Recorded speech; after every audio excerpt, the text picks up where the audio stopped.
വയനാട്ടിൽ നേരത്തെ ദുരന്തമുണ്ടായ മുണ്ടക്കൈക്ക് അടുത്ത് തന്നെയാണ് ഇപ്പോഴത്തെ ഈ അപകടവും ഉണ്ടായിട്ടുള്ളത്. എങ്ങനെയാണ് ഈ അപകടമുണ്ടായത്? ഏതൊക്കെ മേഖലയെ ഈ മണ്ണിടിച്ചിൽ ബാധിച്ചിട്ടുണ്ട്? എന്താണ് അപകട കാരണം എന്നൊക്കെ നോക്കാം. കൂടുതൽ വിശദാംശങ്ങളുമായി മുജീബ് റഹ്മാൻ ചേരുകയാണ്, ഒരു പ്രസന്റേഷനുമായി ചേരുകയാണ്. മുജീബ്, നമുക്ക് ഒറ്റ നോട്ടത്തിൽ ഈ അപകട കാരണം സംബന്ധിച്ച് അല്ലെങ്കിൽ അപകടം എങ്ങനെയുണ്ടായി എന്നാണ് നമുക്ക് മനസ്സിലാക്കാൻ കഴിയുന്നത്? ദിവ്യ, വയനാട്ടിൽ തന്നെ വളരെ പാരിസ്ഥിതിക ലോല പ്രദേശങ്ങളിൽ പെട്ട ഒരു പ്രദേശം കൂടിയാണ് ഇപ്പോൾ ഈ അപകടം ഉണ്ടായിരിക്കുന്ന ഈ ഒരു മേഖല.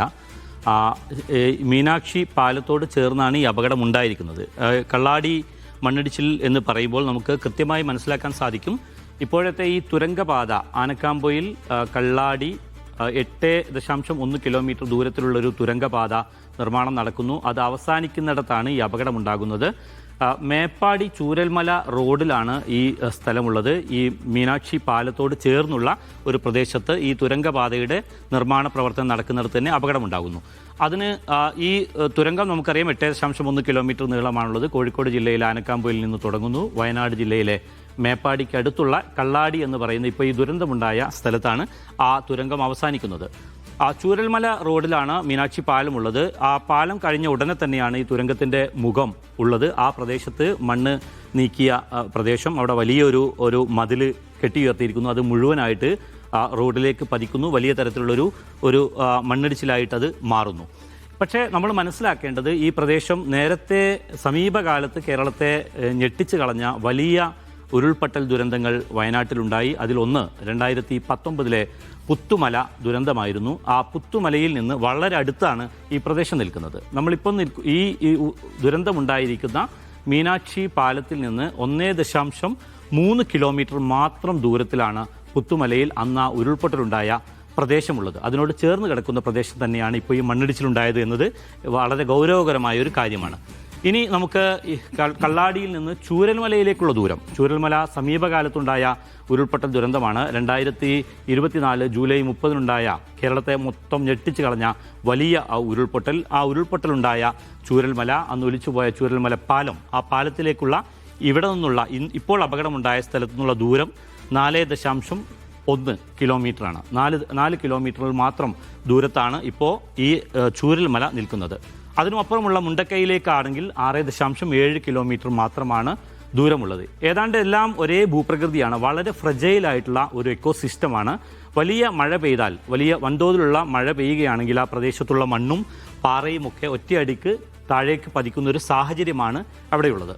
ഇനി ഈ ദുരന്തമുണ്ടായിരിക്കുന്ന തുരങ്കപാതയുടെ മുഖത്ത് നിന്ന് മീനാക്ഷിയിൽ നിന്ന് മേപ്പാടി ടൗണിലേക്കുള്ള ദൂരം 8.7 കിലോമീറ്റർ ദൂരമാണ്. മേപ്പാടി ടൗണിലേക്ക് ഇവിടെ നിന്നുള്ള ദൂരം. അപ്പം മേപ്പാടിയിൽ നിന്ന് ചൂരൽമലയിലേക്കുള്ള 13.5 കിലോമീറ്റർ റോഡിൻ്റെ ഏതാണ്ട് മധ്യഭാഗത്തായാണ്, നടുവിലായാണ് ഈ ഒരു മീനാക്ഷി പാലമുള്ളത്. അവിടെയാണിപ്പോൾ ഈ ദുരന്തം ഉണ്ടായിരിക്കുന്നത്. ഈ ദുരന്തം സംഭവിക്കുന്നതോടുകൂടി ഇപ്പോൾ നമുക്കറിയാം, അവിടെ തൊട്ടടുത്തുള്ള ചുളുക്ക സ്കൂളിൽ ഒരു ദുരിതാശ്വാസ ക്യാമ്പ് തുറന്നിരിക്കുന്നു. ദുരന്തം കഴിഞ്ഞ ഉടനെ തന്നെ ഈ പാലത്തിനപ്പുറം താമസിക്കുന്ന ഒട്ടേറെ ഗ്രാമങ്ങളുണ്ട്. അതിലൊന്ന് പ്രധാനപ്പെട്ട ഒരു വിനോദസഞ്ചാര കേന്ദ്രം കൂടിയാണ്. അതാണ് 900 കണ്ടി. 900 കണ്ടിയിൽ അതിനോടനുബന്ധിച്ച് ആ പ്രദേശങ്ങളിൽ താമസിക്കുന്ന ആളുകൾ കഴിഞ്ഞ ദിവസങ്ങളിൽ ഈ പ്രദേശങ്ങളിലേക്ക് വിനോദസഞ്ചാരത്തിനെത്തിയ ആളുകൾ അവരെ എല്ലാവരെയും അവിടെ നിന്നും മാറ്റിയിരിക്കുന്നു. അതോടൊപ്പം തന്നെ കശ്മീർ എന്ന അതിമനോഹരമായൊരു സ്ഥലം, നേരത്തെ ദുരന്തമുണ്ടായ പുത്തുമലയുടെ താഴ്ഭാഗമാണ് കശ്മീർ താഴ്വര എന്നറിയപ്പെടുന്നത്. ആ പുത്തുമല അതിൽപ്പെട്ട സ്ഥലമാണ്. അതുപോലെ തന്നെ നീലിക്കാപ്പ് എന്ന ഒരു ജനവാസ മേഖല, ചൂരൽമലയ്ക്കും പുത്തുമലയ്ക്കും ഇടയിലായ ഒരു നീലിക്കാപ്പ് എന്ന ഒരു ജനവാസ മേഖലയുണ്ട്. ആ ഗ്രാമങ്ങളിൽ നിന്നുള്ള മനുഷ്യരെ മുഴുവൻ അവിടെ നിന്നും ഇപ്പോൾ മാറ്റി താമസിപ്പിക്കേണ്ടുന്ന സാഹചര്യമാണുള്ളത്. അത് കഴിഞ്ഞാണ് ദുരന്തമുണ്ടായ ചൂരൽമലയും മുണ്ടക്കൈയും ഒക്കെ ഉള്ളത്. അതിൻ്റെ തൊട്ടടുത്തായിട്ട് അട്ടമല എന്ന മറ്റൊരു പ്രദേശം കൂടിയുണ്ട്. ഇതിനിടയിലായി വിനോദസഞ്ചാര കേന്ദ്രമായ സൂചിപ്പാറ, ഏലവയൽ തുടങ്ങിയിട്ടുള്ള പ്രദേശങ്ങളെല്ലാം ഉണ്ട്. അതിനിടയിൽ പച്ചക്കാട് എന്നൊരു ഗ്രാമം കൂടി ഉണ്ടായിരുന്നു. നമ്മളറിയണം, 2019 ഉരുൾപൊട്ടൽ ദുരന്തത്തിൽ ഈ ഭൂപടത്തിൽ നിന്ന് തന്നെ മായ്ക്കപ്പെട്ട രീതിയിൽ പൂർണ്ണമായും നശിച്ചില്ലാതായി പോയ പച്ചക്കാട് ഉൾപ്പെടെയുള്ള പ്രദേശങ്ങൾ ഇതിനപ്പുറത്താണ് നിൽക്കുന്നത്. ചുരുക്കത്തിൽ മേപ്പാടി പഞ്ചായത്തിലെ 9, 10, 11, 12 വാർഡുകളിലുള്ള ആളുകൾ ഈ മീനാക്ഷി പാലത്തിന് ഇപ്പുറത്ത് സംഭവിക്കുന്ന ഒരു ദുരന്തത്തോടുകൂടി ഒറ്റപ്പെട്ടു പോകുന്ന പ്രദേശങ്ങളാണ്. ഇത്രയും ആളുകളെ ഇപ്പോൾ ഈ ഒരു ചെറിയ സൂചനയാണെങ്കിൽ പോലും മാറ്റി താമസിപ്പിക്കേണ്ടുന്ന ഒരു സാഹചര്യമുണ്ട്. ഇനിയും വരും ദിവസങ്ങളിൽ മഴ കനക്കുകയാണെങ്കിൽ ഇവിടെ വലിയ തരത്തിലുള്ള പുനരധിവാസ പ്രവർത്തനങ്ങൾ നടക്കേണ്ടതായിട്ട് വരും. ഏതായിരുന്നാലും ചുളുക്ക സ്കൂളിൽ അതിനായി ദുരിതാശ്വാസ ക്യാമ്പ് ഇപ്പോൾ തുറന്നിട്ടുണ്ട്. കൂടുതൽ ആളുകളെ താമസിപ്പിക്കാനായി ഒരുപക്ഷെ മേപ്പാടിയിലോ പരിസര പ്രദേശങ്ങളിലോ ഒക്കെ സംവിധാനങ്ങൾ ഒരുക്കേണ്ടി വരും.